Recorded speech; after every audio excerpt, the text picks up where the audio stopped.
Welcome to the Killer Innovation Show, the longest continuously produced podcast in history. Each week, Phil McKinney brings you the insights and strategies to amplify your creativity and innovation skills. Here's your host, Phil McKinney. Remember when Google Plus was supposed to kill Facebook? Or when Google Glass was going to revolutionize how we interact with the world? Then how about Stadia was meant to transform computer gaming forever? Even with its $45 billion annual R&D budget and access to the world's top talent and near unlimited resources, Google has had its fair share of spectacular innovation flops. But here's the thing, it's not just Google. Apple's first attempt at Maps was a total disaster. Microsoft's Windows Phone never took off. Amazon's Fire Phone burned out quickly. The truth? The era of lone wolf innovation is dead. Today, most transformative innovations from AI to electric vehicles, from renewable energy to reusable rockets, are coming from single companies working in isolation. They're emerging from complex webs of collaboration between competitors, startups, universities, and governments. Today, we're going to explore why even the mightiest tech giants cannot go it alone anymore, and what that means for the rest of us. Here's a statistic that might surprise you.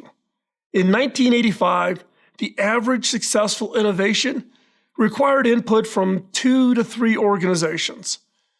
In 2022, that number had jumped to 7 to 10 organizations involved in a single high-impact innovation. And for groundbreaking innovations in fields like AI or biotech, we're looking at 15 to 20 organizations needing to work together. Take OpenAI's GPT-4. While OpenAI gets all the headlines, the model builds on research from hundreds of organizations and using training data from millions of sources. And it relies on Microsoft's cloud infrastructure. The computing power alone comes from a supply chain involving TSMC, NVIDIA, AMD, and dozens of other companies.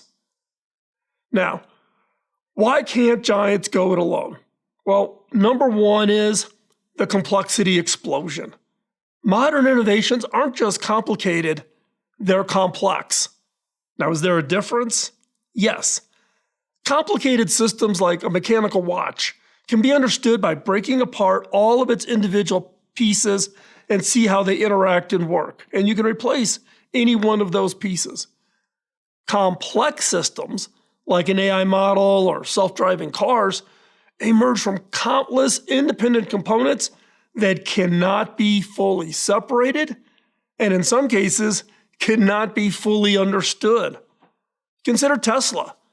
Despite its reputation for vertical integration, Tesla depends on over 300 suppliers for its vehicles. Partnerships with universities for things like battery research, open source software communities, government research grants, and data from millions of drivers. So complexity growing at an unbelievable pace for the new innovations. Number two is the speed of change. In 1965, Gordon Moore predicted that computing power would double every 2 years. Today, we're seeing similar exponential growth curves in things like AI capabilities, biotechnology, energy demand, quantum computing, material science. What's different is the pace of this doubling. AI compute coming online is doubling every 6 months. How does anybody keep up at that kind of a pace of the innovation rate? No single organization can keep up. None. With all of these accelerating fields, and they're all innovating at a different rate. And even Google, with its massive resources, has had to acquire over 250 companies since 2001 just to stay competitive. The third is the talent reality. Here's another shocking fact. The top 1% of scientists and researchers produce 10 times more impactful research than the average scientist. What about the top 0.1% of researchers? They're 25 times more productive. But here's the catch. These superstar innovators increasingly refuse to work for just one company. A recent study of leading AI researchers found that 65% maintain multiple affiliations, splitting their time between companies, universities, research institutes, and maybe even government contracts. Why? Because breakthrough innovation requires cross-pollination of ideas and the freedom to explore, to chase that curiosity. So what's replacing this lone wolf model? Well, welcome to the age of the ecosystem innovation. Here are some of the key players in this ecosystem. Number one, corporate academic partnerships. Remember when universities and companies kept their distance because of intellectual property and licensing and public-private and government funding? Those days are gone. MIT now has research partnerships with over 800 companies. Stanford's Industrial Affiliates program includes virtually every major tech company. These aren't just PR exercises. When Google developed its quantum computing, it relied heavily on NASA and academic partners. The quantum chip itself came from UC Santa Barbara Research. Number two, competitor collaboration. You never thought you'd hear that. Here's something that would have been unthinkable 20 years ago. Ford and GM are jointly developing new electric vehicle technologies. Apple and Google collaborate on cross-platform messaging standards. Even fierce AI rivals share research and safety protocols through organizations like Partnership on AI and collaborate on establishing ethical guidelines for development. Number three, and one we're probably most familiar with, is open source communities. Linux, which powers most of the internet, is developed by thousands of contributors from different organizations. TensorFlow, Google's machine learning framework, has over 2,000 external contributors. Even traditionally secretive Apple has released open source projects like Swift and ResearchKit, recognizing that external innovation can move faster than internal development. So let's talk about some real-world success stories. Case study number one, CRISPR gene editing. The development of CRISPR gene editing technology represents one of the most significant scientific breakthroughs of the 21st century. But it wasn't created by a single lab or company. It required initial development from studying bacteria at the University of California, basic research across dozens of universities worldwide, biotech startups like Intellia and CRISPR Therapeutics, government funding from multiple countries, collaboration between competing research teams, an open sharing of research findings, and then industrial partnerships to find those practical use cases, those practical applications. The results? A revolutionary technology that's now being used to treat genetic diseases, improve crop yields, and develop entirely new material sciences. What's particularly interesting is that even the patent dispute between UC Berkeley and the Broad Institute ultimately led to faster innovation as both teams pushed each other forward. Let's take a look at the second case study, SpaceX reusable rockets. While SpaceX gets credit, this success built on NASA research and contracts, hundreds of supplier innovations, university partnerships, software from the open source community, and collaboration with competitors on safety standards. Now, that's all great and good, but there's a dark side of trying to go it alone. So what happens when companies just can't get over that collaboration hump and they try to innovate in isolation? Let's take a look at Magic Leap. They raised $2.6 billion, kept everything super secret, refused most partnerships, and ended up with a product that fell far short of expectations. Or consider Nokia's decline. We've talked about it a lot here on this show. They had one talent. They had the resources. They had the market positioning. What they lacked was meaningful collaboration with the broader ecosystem. While Apple was building vast networks of app developers and content providers and accessory makers, Nokia kept trying to do everything in-house. So what does that mean for you? What are the lessons for you as an innovation leader?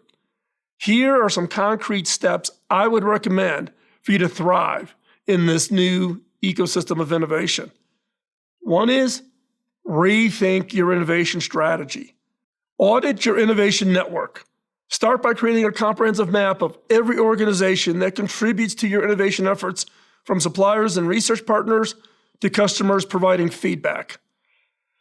Look for areas where you are too isolated or dependent on single partners. Next, set collaboration targets.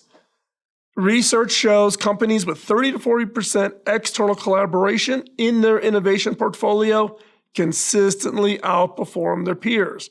Make this metric as important as any form of traditional KPIs like number of patents filed or number of products launched.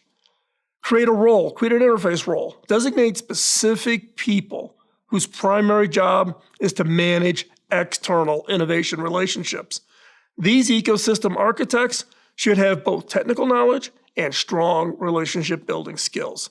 So that's taking a look at your current use of outside. Number 2 is build now your ecosystem.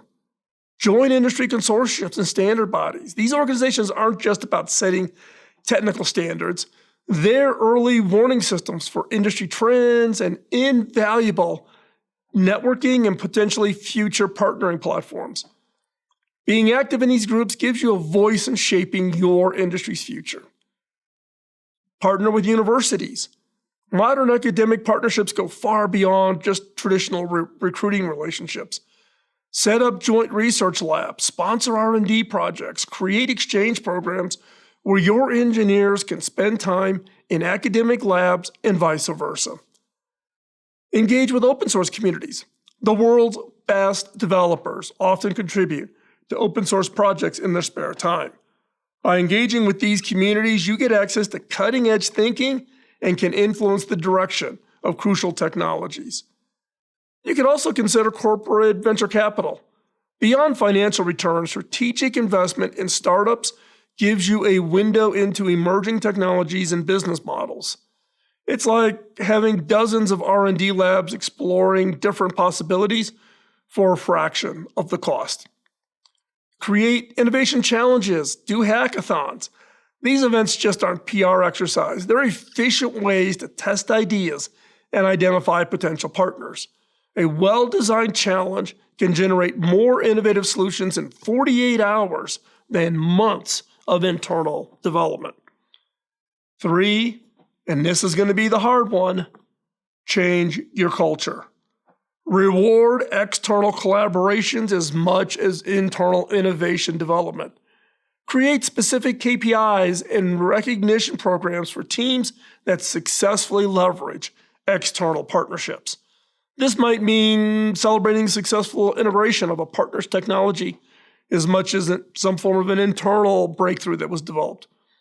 Embrace not invented here syndrome as a positive, not a negative. Shift your organization's mindset from that we must create everything ourselves to we must find the best ideas, best solutions, regardless of where it comes from. Make it clear that integrating external innovation is as valuable as internal innovation. And then share more than you're comfortable with. Now, you still have to protect your core IP, and that's important. But most companies err too far on the side of secrecy. Top innovators like Tesla have shown that sharing technology can actually accelerate your competitive advantage by creating standards around your approach. Recall, Elon literally gave away all of Tesla's patents for use by its competitors. In my organization, we give away use of all of our patents for DOCSIS broadband technology and take 0 royalties from any vendor that builds products. Next is make your organization easy to partner with. Create clear processes for external collaboration, from standard NDAs to the API documentation. The easier you make it for others to work with you, the more likely you are to be their partner of choice. So, let's take a look ahead. This next wave of innovations, quantum computing, fusion energy, brain-computer interfaces, cellular agriculture, will be even more complex than anything we've seen so far. That'll require unprecedented levels of collaboration across organizations, sectors, and international borders. The companies that thrive won't be the ones with the most resources or the smartest people.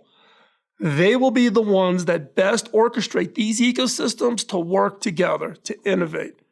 Remember, even Google cannot innovate alone anymore. The question isn't whether to embrace ecosystem innovation. The real question for you is, how quickly can you adapt to this new reality? So, what are your action steps for tomorrow? What are you going to do tomorrow morning? Number 1, list your top 3 innovation priorities. 2, for each of those priorities, identify at least 3 potential external partners. Number 3, schedule 1 meeting with a potential collaboration partner. 4, review your innovation incentives. Do they encourage or discourage external collaboration? And 5, join one industry consortium or open source project and do it today. The future of innovation is collaborative. And the sooner you embrace this, the better positioned you will be to lead your industry. Remember, no organization is an innovation island. No individual is an innovation island. Not even Google. Now, if you've stayed with me until now, you already know that innovation is not a solo sport anymore. And speaking of collaboration, that's exactly what we're building here on this channel. This community of innovators, leaders, and future-focused thinkers is becoming something special. I've been here we'll be starting season 20 here pretty soon. Many of you have been with me for the entire ride, and I thank you for that. When you join as a member and support this channel, you get access to our private Discord where we dive deep into the innovation strategies. I host a monthly live Q&A stream from here in the studio where I answer your specific challenges. Exclusive access to downloads that support what we cover here in the episode, including a guide from what we just discussed today. So if you are a member, that will be over on the Discord and also available in the communities where we are hosted. And you also get early access to the videos and the articles. And here's the best part. You're not just joining a channel. You're joining a network of people who are facing the same challenges, have the same questions, looking for those peers just as you are. And remember, what we learned today, the magic happens in the ecosystem.